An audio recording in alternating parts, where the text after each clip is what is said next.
C'est un immense plaisir d'être ici parmi vous, cette jeunesse curieuse, engagée et pleine de potentiel pour parler d'un sujet fondamental, l'environnement, notre avenir commun.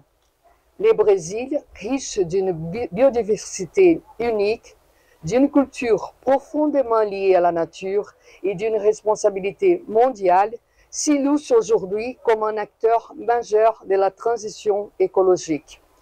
Depuis quelques années, le gouvernement brésilien renforce sa présence et son influence dans la gouvernance environnementale mondiale. La communauté internationale a rejoindre le Brésil dans un mutirão mondial contre les changements climatiques. Bon, quand j'ai vu l'affiche de Chère Journée, ça m'a tellement émerveillé parce que je suis spécialiste en ethno-botanique. Nous sommes très rares dans ce pays. Et quand j'ai vu ça, j'ai directement pris contact avec eux parce que j'ai trouvé que c'est très intéressant. C'est très intéressant. Ça permet d'une part de connaître les valeurs des plantes et de les préserver. De l'autre part de savoir les utiliser. Vraiment, je dirais à ces jeunes, il faut retourner à la maison. Il faut retourner à l'authenticité. On est dans le Mali, quoi. Il faut savoir qu'au lieu d'aller à l'extérieur, c'est le Mali que nous devrons développer. Et notre fierté, c'est quoi? C'est que nous avons en main. C'est ça que nous avons. Ce que Dieu nous a donné là. La fierté, c'est ça l'authenticité. Nous devrons valoriser ça, les faire connaître, l'approprier, le comprendre. Ok, merci. Donc cette journée, c'est quand même une initiative comme des jeunes, comme vous voyez, parce qu'aujourd'hui, ce qu'il faut comprendre est que la nature est en train de se dégrader à un rythme vraiment et qui est incontrôlable. Donc il y a besoin d'agir. C'est dans ce cadre-là qu'on a initié d'organiser une journée ethno-botanique pour renforcer les liens entre les jeunes et la nature, parce que déjà nous sommes connectés à la nature, naturellement, hein, parce que même en respirant, c'est la nature qui nous rend service. Donc c'est pour renforcer ces liens et faire en sorte que ces thèmes-là aussi, les jeunes puissent vraiment s'approprier. Il ne faut pas que ça soit seulement des trucs pour des spécialistes, parce que quand on parle d'ethnobotanie, il s'agit de tout le monde. Il s'agit des relations entre l'homme et la nature, les communautés et les plantes.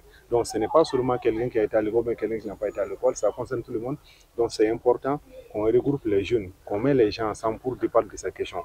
Nous pensons que nous allons continuer à faire ces initiatives dans d'autres localités du pays parce que le besoin est urgent et on doit agir maintenant effectivement pour stocker la dégradation de la biodiversité au Mali. À l'occasion de cette journée ethnobotanique des jeunes, un événement qui allie savoir ancestral, curiosité scientifique et engagement pour l'avenir.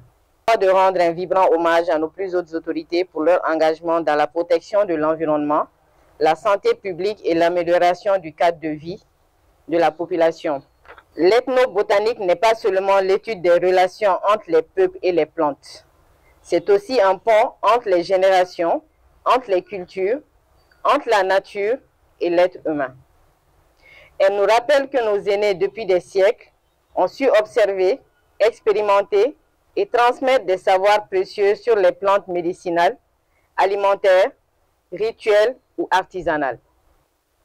Je voudrais également saluer les efforts des organisateurs, des partenaires institutionnels et communautaires qui ont su faire de cet événement un espace de rencontre, d'échange et d'apprentissage.